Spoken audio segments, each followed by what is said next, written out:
सर्वमङ्गलमाङ्गल्यं सर्वकल्याणकारकं पितानं सर्वधर्माणां जैनं जेतु शासनं देवादिदेव खजाराक्षी पारसनाथ भगवान की, परम पूज्य आचार्य गुरुदेव श्री विद्यासागर महाराज की, मुनि श्री विमल सागर महाराज की, तीन कम नौकड़े महाराजों की,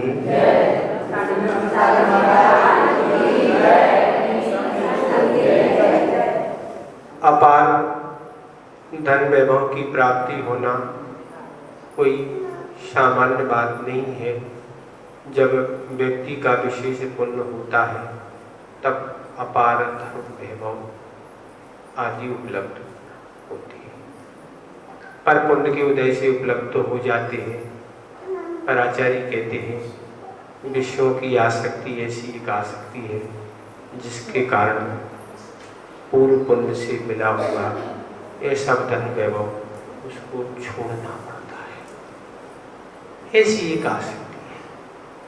ऐसे ही एक पात्र को आपके सामने ला रहे हैं कि पूर्व पुण्य से जिसे अपार धन वैभव सब कुछ मिला हुआ है और वह राज पद पर स्थित है, पर विषयों की आसक्ति ऐसी आसक्ति है कि राजपद पर जरूर आसक्त है, पर राज की कार्रवाई से उसे कोई मतलब नहीं। बस रात हो या दिन हो, बस वह अपने विश्व में ऐसा प्रवृत्त है, रानी पर इतना आसक्त है कि राज्य में क्या हो रहा है, कैसा क्या राज्य चल रहा है, इसकी कोई उसको चिंता नहीं। बस रात दिन वही पापों में वह प्रवृत्ति है और दूसरे जो शत्रु राजा है वह राज्य पर आक्रमण ना कर दे, इससे हमें कुछ हानि उठाना पड़े, इस बात की भी कोई चिंता नहीं। इस तरह वह विश्व में आसक्त है। ये सारी स्थिति जब मंत्री लोगों ने देखी तो मंत्री लोगों ने राजा से निवेदन किया, इस तरह का आपका व्यवहार है जो राज्य के प्रति वह ठीक नहीं है, इससे कभी भी हानि उठाना पड़ सकती है। पर राजा में कोई परिवर्तन नहीं, राजा तो पूर्ववत उन्हीं कार्यों में लीन है।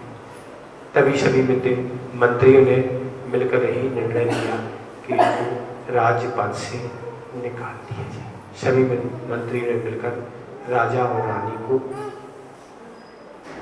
नगर से बाहर कर दिया और राजा के पुत्र को राजपद पर स्थापित कर दिया और दोनों राजा रानी नगर से निकल के अन्य नगर चले गए और अब तो वह दरिद्र बन गए। जहाँ भूख प्यास की निरंतर बाधा हो रही है पर कुछ भी नहीं है। जो सैकड़ों हजारों लोगों को दान देती थी, भिखारियों को भिक्षा देती थी, आज स्वयं वह दरिद्र बन गए। किस लिए? सिर्फ विषयों की अभिलाषा के कारण। तभी रानी ने कहा कि बहुत देर हो गई, भूख लग रही है, पर यहाँ तो कुछ है ही नहीं। राजा कहता है हम कहीं जाते हैं, तलाशते हैं, कहीं कोई चीज़ उपलब्ध होगी तो वहाँ लाते हैं। और राजा उस स्थान को छोड़ के अन्यत्र गया भोजन पानी की व्यवस्था के लिए। यहाँ वह रानी एक अपंग व्यक्ति था जो भिक्षावृत्ति से अपना पेट भरता था और वह भिक्षावृत्ति मांग के लाया था और एक सुंदर गीत गा रहा था और सुंदर गीत गाते गाते रानी को उस पर वह मोहित हो गई।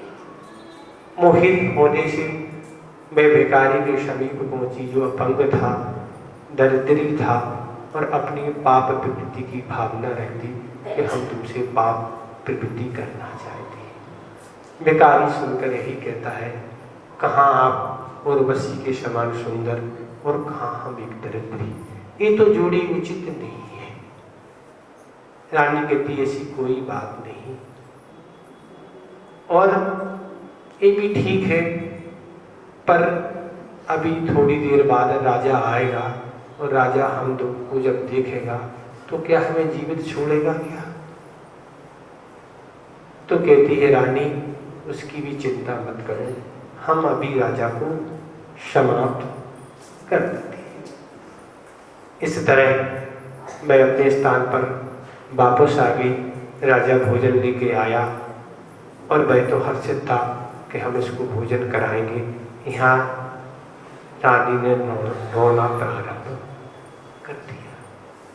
राजा कहता है क्यों रो रहे हैं? मैं कहती है आज आपका जन्मदिन है, और जन्मदिन जब हर वर्ष हम मनाती थी तो कितना अपार वैभव धन हमारे पास था, सब कुछ सुविधाएं थी, अनेक लोग उसमें भाग लेते थे, कितनी खुशी मनाई।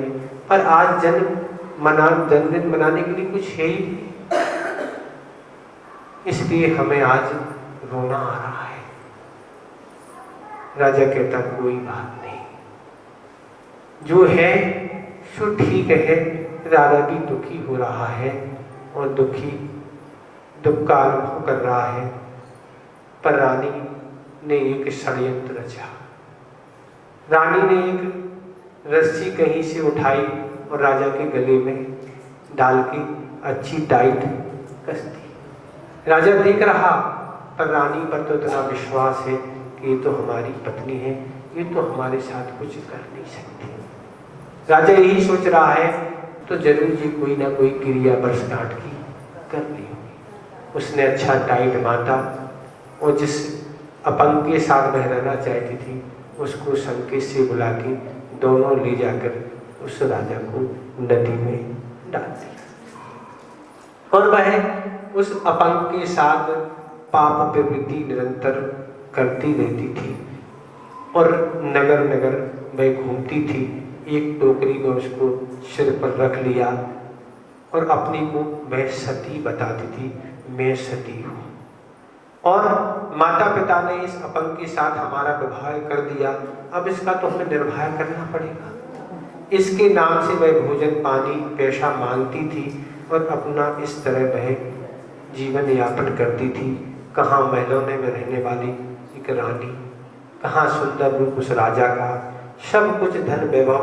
और आचार्य कहते विषयों की आसक्ति व्यक्ति को कहाँ तक गिरा सकती है, कहाँ पहुँचा सकती है।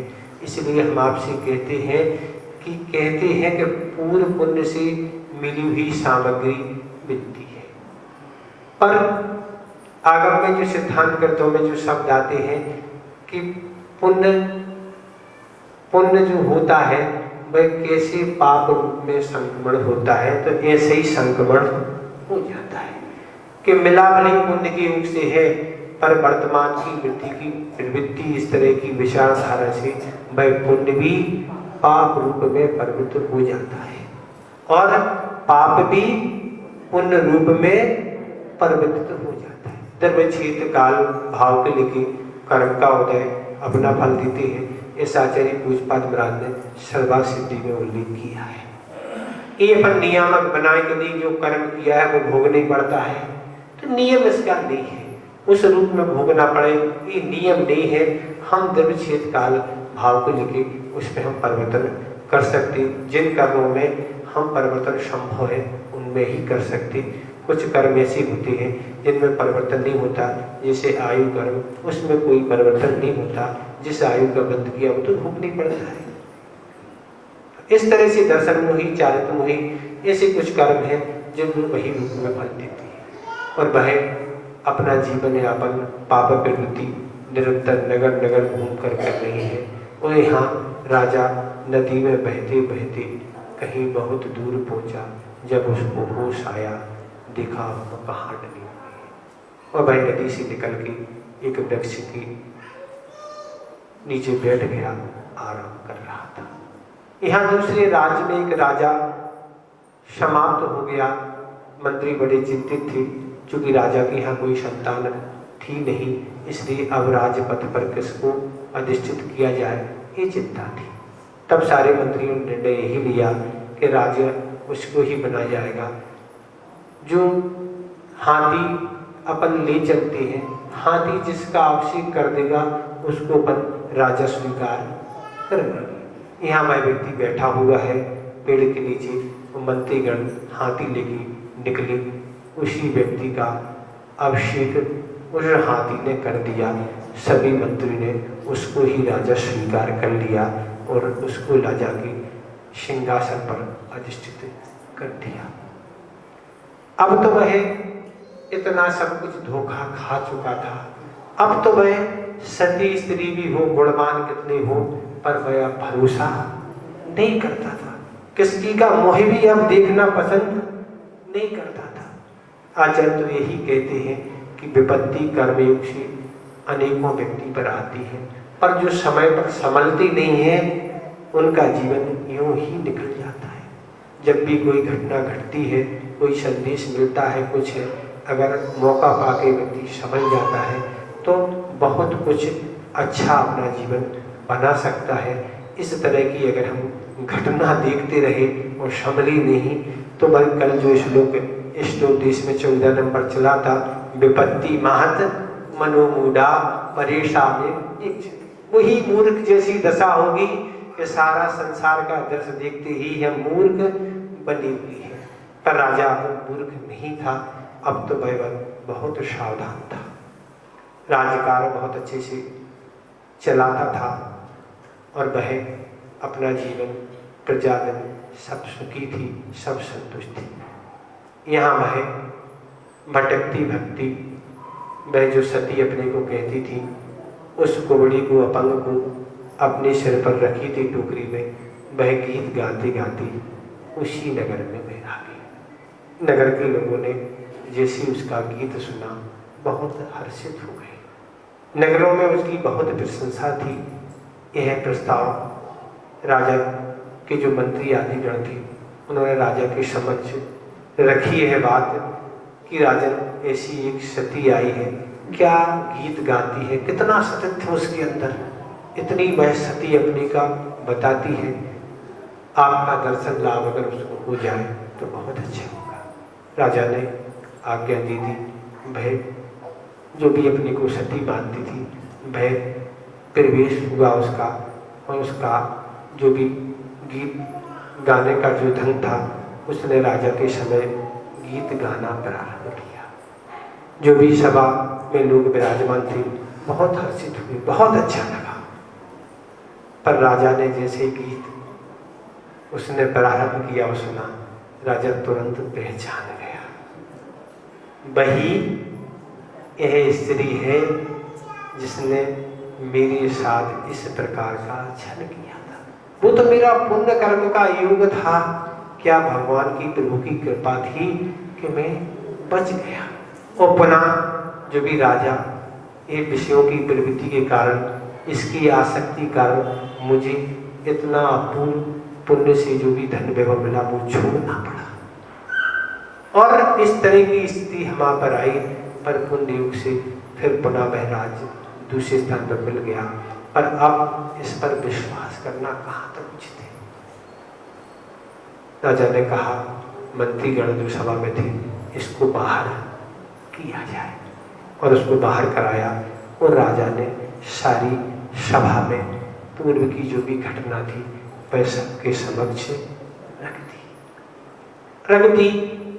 वह भी सुनकर जो भी व्यक्ति थे उन्हें भी लगा इस संसार की क्या दशा है, कैसे कैसे जीव लोग हैं कि पुण्य युग से सब कुछ मिलते हैं, पर इन इंद्रियों की आसक्ति, स्पर्शन इंद्रिय की आसक्ति, कर्ण इंद्रिय की आसक्ति, अनेक इंद्रियों की आसक्ति कारण वह पूर्व पुण्य से मिली हुई सब सामग्री को छोड़कर उन पापों में प्रवृत्त हो जाती है। तो एक एक इंद्रियों की कथानक ऐसे आगम ग्रंथों में मिलती है।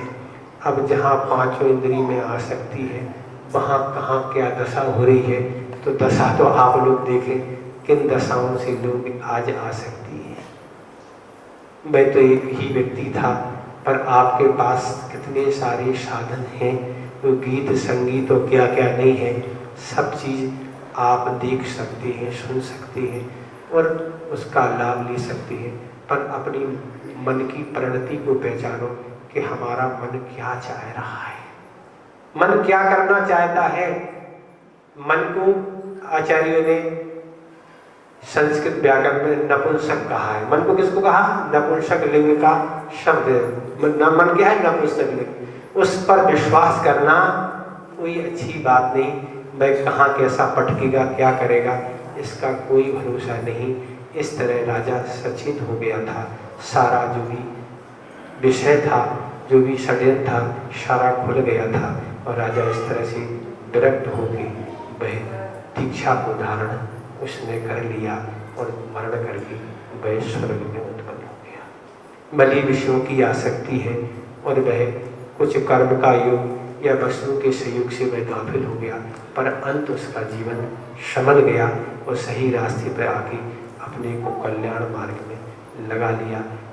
इसलिए हमने आपके समक्ष यह छोटी सी एक कथा रख दी। जहाँ तक देवव्रती राजा की एक कथा है, ऐसी अनेकों कथाएं आगम में आपको मिलेंगी, जो कथाएं ये आपको उपदेश देगी कि हमें भी इस तरह की बातों से सावधान रहना चाहिए, इस तरह की छल कपट से हमें भी दूर रहना चाहिए। अगर इस तरह का छल कपट हमारे प्रति कोई कर रहा है तो उससे भी सावधान होना चाहिए, नहीं तो हम अपना जीवन क्यों गंवा देंगे। समय आपका हो गया, वो कथा भी पूरी हो गई।